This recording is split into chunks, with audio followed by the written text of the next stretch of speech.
Hello everyone, welcome back to Sowvira's Kitchenette. ಇವತ್ತಿನ special recipe ಬಂದು ನಾನು ಸಬ್ಸಿಗೆ ಸೊಪ್ಪಿಂದ ವಡಾ ಹೇಗೆ ಮಾಡೋದು ಅಂತ ತೋರಿಸ್ಕೊಡ್ತಾ ಇದ್ದೀನಿ. ತುಂಬಾನೇ ಚೆನ್ನಾಗಿರುತ್ತೆ, ಕ್ರಿಸ್ಪಿ ಆಗಿರುತ್ತೆ, ನಿಮ್ಮೆಲ್ಲರಿಗೂ ತುಂಬಾನೇ ಇಷ್ಟ ಆಗುತ್ತೆ. ಅದಕ್ಕೂ ಮುಂಚೆ ನೀವು ಅದು ಸೌವಿರಾಸ್ ಕಿಚನ್ ಚಾನಲ್ನ ಸಬ್ಸ್ಕ್ರೈಬ್ ಮಾಡಿಲ್ಲ ಅಂದರೆ ನನ್ನ ಚಾನಲ್ನ ಸಬ್ಸ್ಕ್ರೈಬ್ ಮಾಡಿ ಬೆಲ್ ಐಕಾನ್ ಕ್ಲಿಕ್ ಮಾಡಿ ಆಕ್ಟಿವೇಟ್ ಮಾಡ್ಕೊಳ್ಳಿ. ನೆಕ್ಸ್ಟ್ ರೆಸಿಪೀಸ್ ಯಾವ್ದು ಮಾಡಬೇಕು ಅಂತ ಕಮೆಂಟ್ ಮಾಡಿ ಹೇಳಿ. ನಾನು ಅದೇ ರೆಸಿಪೀಸ್ನ ಮಾಡೋಕ್ಕೆ ಟ್ರೈ ಮಾಡ್ತೀನಿ. ಸೊ ಬನ್ನಿ ಫ್ರೆಂಡ್ಸ್, ಹೇಗೆ ಮಾಡೋದು ರೆಸಿಪಿ ಅಂತ ನೋಡೋಣ. ನೋಡಿ ಫ್ರೆಂಡ್ಸ್, ಮೊದಲನೇದಾಗಿ ನಾನು ಒಂದು 400 ಗ್ರಾಮ್ಸ್ ಅಷ್ಟು ಕಡಲೆಬೇಳೆನ ನೆನೆಸ್ಬಿಟ್ಟು ಇಟ್ಕೊಂಡಿದ್ದೀನಿ. ಒಂದು 4 to 5 hours ನೆನೆದ್ರೆ ಸಾಕು, ಇಲ್ಲಾಂತ 3 hours ನೆನೆದ್ರೂ ಕೂಡ ಸಾಕು, ಯಾಕಂದರೆ ನಾವು ಗ್ರೈಂಡ್ ಮಾಡ್ತೀರಲ್ವ ಅದ್ರಿಗೋಸ್ಕರ. ನೋಡಿ, ಒಂದು ಮಿಕ್ಸಿ ಜಾರ್ನಲ್ಲಿ ನಾನು ಕಡಲೆಬೇಳೆನ ಹಾಕ್ಕೊಳ್ತಾ ಇದ್ದೀನಿ. ವಾಶ್ ಮಾಡಿ ಇಟ್ಕೊಂಡಿರುವಂತಹ ಕಡಲೆಬೇಳೆನ ಒಂದು ಸ್ವಲ್ಪ ಹಾಕ್ಕೊಂಡು ಇವಾಗ ಗ್ರೈಂಡ್ ಮಾಡ್ಕೊಳ್ತೀನಿ. ಸೊ ಬ್ಯಾಚ್ ವೈಸು ಇದೇ ರೀತಿಯಾಗಿ ನೀವು ಸ್ವಲ್ಪ ಸ್ವಲ್ಪ ಹಾಕ್ಕೊಂಡು ಗ್ರೈಂಡ್ ಮಾಡ್ಕೋಬೇಕು. ನೋಡಿ, ಇದಕ್ಕೇ ನಾನು ಜಿಂಜರ್ ಹಾಕ್ಕೊಳ್ತಾ ಇದ್ದೀನಿ. 1 ಇಂಚಷ್ಟು ಜಿಂಜರ್ ನಾನು ಸಣ್ಣದಾಗಿ ಕಟ್ ಮಾಡಿ ಹಾಕ್ಕೊಳ್ತಾ ಇದ್ದೀನಿ. ಮತ್ತು ಇದಕ್ಕೆ ನಾನು ಗಾರ್ಲಿಕ್ ಹಾಕ್ಕೊಳ್ತಾ ಇದ್ದೀನಿ, ಅಂದರೆ ಬೆಳ್ಳುಳ್ಳಿ, ಒಂದು ದೊಡ್ಡ ಬೆಳ್ಳುಳ್ಳಿನ ನಾನು ಬಿಡಿಸ್ಕೊಂಡು ಹಾಕ್ಕೊಳ್ತಾ ಇದ್ದೀನಿ. ನೋಡಿ, ಗ್ರೀನ್ ಚಿಲ್ಲೀಸು ಒಂದು 10 ಹಾಕ್ಕೊಳ್ತಾ ಇದ್ದೀನಿ. ಖಾರ ನೋಡಿಕೊಂಡು ನೀವು ಜಾಸ್ತಿ ತಿನ್ನೋಂಗಿದ್ರೆ ಅದು ಸ್ವಲ್ಪ ಜಾಸ್ತಿ ಹಾಕ್ಕೊಳ್ಳಿ. ಇದಕ್ಕೆ ಇವಾಗ ಚಕ್ಕೆ ಮತ್ತು ಲವಂಗ ಹಾಕ್ಕೊಂಡಿದ್ದೀನಿ. ಒಂದು 1/2 ಇಂಚಷ್ಟು ಚಕ್ಕೆ, ಒಂದು 4-5 ಲವಂಗ ಹಾಕ್ಕೊಂಡಿದ್ದೀನಿ. ಇವಾಗ ನೋಡಿ, ನೀರು ಹಾಕ್ಕೊಂಡು ನಾನು ಇದನ್ನು ಗ್ರೈಂಡ್ ಮಾಡ್ಕೊಳ್ತಾ ಇದ್ದೀನಿ. ಸೊ ಪೀಸಾಗಿ ಗ್ರೈಂಡ್ ಮಾಡ್ಕೊಬೇಕು, ತುಂಬ ನುಣ್ಣಗೆ ರುಬ್ಕೊಬಾರ್ದು. ಇವಾಗ ನಾನು ತೋರಿಸ್ತಾ ಇದ್ದೀನಲ್ವ, ನೋಡಿ ಈ ರೀತಿಯಾಗಿ ನೀವು ಗ್ರೈಂಡ್ ಮಾಡ್ಕೊಬೇಕು. ತುಂಬ ನುಣ್ಣಗೆ ಗ್ರೈಂಡ್ ಮಾಡಿಕೊಂಡ್ರೆ ಚೆನ್ನಾಗಿರಲ್ಲ. ನೋಡಿ, ಇವಾಗ ನಾನು ತೋರಿಸ್ತಾ ಇದ್ದೀನಲ್ವ, ಇದೇ ರೀತಿಯಾಗಿ ಗ್ರೈಂಡ್ ಮಾಡ್ಕೊಳ್ಳಿ. ನೋಡಿ, ಇದೇ ರೀತಿಯಾಗಿ ಇದು ಫಸ್ಟ್ ನಾನು ಗ್ರೈಂಡ್ ಮಾಡ್ಕೊಂಡಿದ್ದಾನಲ್ವ, ಮಿಕ್ಕಿರೋ ಬೇಳೆ ಕೂಡ ಇದೇ ರೀತಿಯಾಗಿ ಬ್ಯಾಚ್ ವೈಸು ಗ್ರೈಂಡ್ ಮಾಡ್ಕೊಬೇಕು. ನೋಡಿ ಫ್ರೆಂಡ್ಸ್, ನಾನು ಬೇಳೆನ ರುಬ್ಕೊಂಡು ಒಂದು ಬೌಲಲ್ಲಿ ಹಾಕ್ಕೊಂಡಿದ್ದೀನಿ.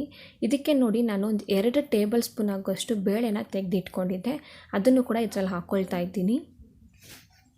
ನೋಡಿ, ಇದಕ್ಕೆ ಸಣ್ಣದಾಗಿ ಕಟ್ ಮಾಡಿ ಇಟ್ಕೊಂಡಿರುವಂತಹ ಕೊತ್ತಂಬರಿ ಸೊಪ್ಪು ಮತ್ತು ಕರಿಬೇವಿನ ಸೊಪ್ಪು 2 ಹಾಕ್ಕೊಳ್ತಾ ಇದ್ದೀನಿ.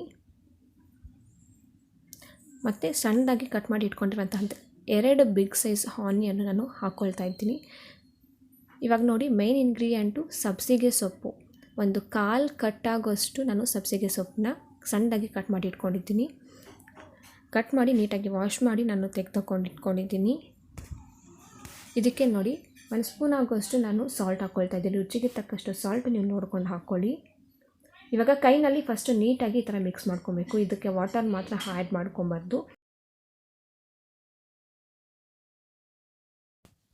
ನೋಡಿ, ನಾನು ಬಾಣಲಿಯಲ್ಲಿ ಆಯಿಲ್ ಹಾಕ್ಕೊಳ್ತಾ ಇದ್ದೀನಿ. ಡೀಪ್ ಫ್ರೈಗೆ ಸರಿಯಾಗೋಷ್ಟು ಆಯಿಲು ಚೆನ್ನಾಗಿ ಕಾಯಲಿ.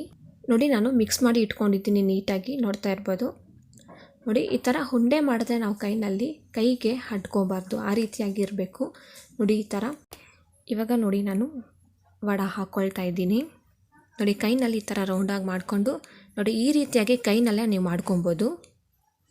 ನೋಡಿ ಈ ರೀತಿಯಾಗಿ ಇದನ್ನು ನೋಡಿ ಇವಾಗ ಡೀಪ್ ಫ್ರೈ ಮಾಡೋಕ್ಕೆ ಹಾಕ್ಕೊಳ್ತಾ ಇದ್ದೀನಿ. ನೋಡಿ ಎಷ್ಟು ನೀಟಾಗಿ ಬರ್ತಾ ಇದೆ ಅಲ್ವಾ. ಒಂದೇ ಕೈನಲ್ಲಿ ನೀವು ಈ ರೀತಿಯಾಗಿ ಕೈನಲ್ಲಿ ಈ ಥರ ಮಾಡ್ಕೋಬೋದು, ತುಂಬಾ ಈಸಿ. ನೋಡಿ ಈ ರೀತಿಯಾಗಿ ತೋರಿಸ್ತಾ ಇದ್ದೀನಿ ಅಲ್ವಾ. ಫಸ್ಟು ರೌಂಡಾಗಿ ಮಾಡಿಕೊಂಡು ಮತ್ತು ಈ ಥರ ಕೈನಲ್ಲಿ ಮಾಡಿಬಿಟ್ಟು ಡೀಪ್ ಫ್ರೈ ಮಾಡ್ಕೊಳಕ್ಕೆ ಹಾಕ್ಕೋಬೇಕು. ನೋಡಿ ಈ ರೀತಿ ನಿಧಾನವಾಗಿ ಫಸ್ಟ್ ಹಾಕಬೇಕಾದ್ರೆ ಲೋ ಫ್ಲೇಮಲ್ಲಿ ಇಟ್ಕೊಳ್ಳಿ, ಆಮೇಲೆ ಮೀಡಿಯಮ್ ಟು ಹೈ ಫ್ಲೇಮಲ್ಲಿ ಇಟ್ಕೊಬೋದು. ನೋಡಿ, ಒಂದು ಸೈಡ್ ಲೈಟಾಗಿ ಫ್ರೈ ಆಗಿದ್ದೆ ಅಲ್ವಾ. ನೋಡಿ ಈ ಥರ ಇನ್ನೊಂದು ಸೈಡು ನಾನು ಟರ್ನ್ ಮಾಡ್ಕೊಳ್ತಾ ಇದ್ದೀನಿ. ಒಂದೇ ಕಡೆ ಬಿಟ್ಟರೆ ಮತ್ತು ಅದು ಸೀದೋಗ್ಬಿಡುತ್ತೆ, ಅದಕ್ಕೋಸ್ಕರ ನಾನು ಈ ಥರ ಟರ್ನ್ ಮಾಡ್ಕೊಳ್ತಾ ಇರ್ತೀನಿ. ನೋಡಿ ಫ್ರೆಂಡ್ಸ್, ಇವಾಗ ವಡೆ ಫ್ರೈ ಆಗಿದೆ. ನೋಡಿ ಈ ರೀತಿಯಾಗಿ ಕಲರ್ ಬರಬೇಕು, ತುಂಬ ಸೀದೋಗೋಗಿ ಬಿಡಬಾರ್ದು. ನೋಡಿ, ಕ್ರಿಸ್ಪಿಯಾಗಿ ಮೇಲೆ ಕ್ರಿಸ್ಪಿಯಾಗಿರುತ್ತೆ. ಇವಾಗ ನಾನು ಇದನ್ನು ಒಂದು ಪ್ಲೇಟಲ್ಲಿ ಹಾಕ್ಕೊಳ್ತಾ ಇದ್ದೀನಿ. ನೋಡಿ ಫ್ರೆಂಡ್ಸ್, ಫೈನಲ್ಲಾಗಿ ಸಬ್ಸಿಗೆ ಸೊಪ್ಪಿಂದ ವಡೆ ಯಾವ ರೀತಿ ಮಾಡೋದು ಅಂತ ನೋಡಿದ್ರಲ್ವ. ತುಂಬಾ ಚೆನ್ನಾಗಿರುತ್ತೆ, ಮೇಲೆ ಕ್ರಿಸ್ಪಿಯಾಗಿರುತ್ತೆ, ಒಳಗಡೆ ಸಾಫ್ಟಾಗಿ ತುಂಬ ಸೂಪರಾಗಿರುತ್ತೆ. ನೋಡ್ತಾ ಇರ್ಬೋದು ನೀವು. ಆಯಿಲ್ ಕೂಡ ಅಷ್ಟೊಂದು ಹೀರ್ಕೊಳ್ಳಲ್ಲ. ಈವ್ನಿಂಗ್ ಸ್ನ್ಯಾಕ್ಸ್ ಟೈಮ್ಗೆ ಮಾಡ್ಕೊತೀನಿ, ನಿಮಗೆ ತುಂಬಾ ಇಷ್ಟ ಆಗುತ್ತೆ. ಯಾವುದನ್ನು ಫಂಕ್ಷನ್ ಆದರೆ ಮನೆಯಲ್ಲಿ ನೀವು ಕೂಡ ಈ ವಡೆನ ಟ್ರೈ ಮಾಡ್ಬೋದು, ತುಂಬಾ ಚೆನ್ನಾಗಿರುತ್ತೆ. ಇವಾಗ ನಾನು ತೋರಿಸ್ತಾ ಇದ್ದೀನಲ್ವ, ನೋಡಿ ಒಳಗಡೆ ಸಾಫ್ಟ್ ಇರುತ್ತೆ, ಮೇಲೆ ಕ್ರಿಸ್ಪಿಯಾಗಿರುತ್ತೆ. ಒಂದು ಸರಿ ಮನೇಲಿ ಟ್ರೈ ಮಾಡಿಬಿಟ್ಟು ಹೇಗಿತ್ತು ಅಂತ ಕಮೆಂಟ್ ಮಾಡಿ ಹೇಳಿ ಫ್ರೆಂಡ್ಸ್. ನೋಡಿದ್ರಲ್ವ ಹೇಗೆ ಮಾಡೋದು ಅಂತ ಸಬ್ಸಿಗೆ ಸೊಪ್ಪಿಂದ ವಡೆ ಅಂತ, ತುಂಬಾ ಚೆನ್ನಾಗಿರುತ್ತೆ. ಒಂದು ಸರಿ ಮನೇಲಿ ಟ್ರೈ ಮಾಡಿಬಿಟ್ಟು ಹೇಗಿತ್ತು ಅಂತ ಕಮೆಂಟ್ ಮಾಡಿ ಹೇಳಿ. ಸೊ ನೀವೇನಾದರೂ ನನ್ನ ಚಾನಲ್ನ ಫಸ್ಟ್ ಟೈಮ್ ನೋಡ್ತಾ ಇದ್ದರೆ ಪಕ್ಕದಲ್ಲೇ ಕನ್ಸು ಬೆಲ್ ಐಕಾನ್ ಕ್ಲಿಕ್ ಮಾಡಿ ನನ್ನ ಚಾನಲ್ನ ಸಬ್ಸ್ಕ್ರೈಬ್ ಮಾಡ್ಕೊಳ್ಳಿ and support me friends. Thank you for watching the video friends. Bye.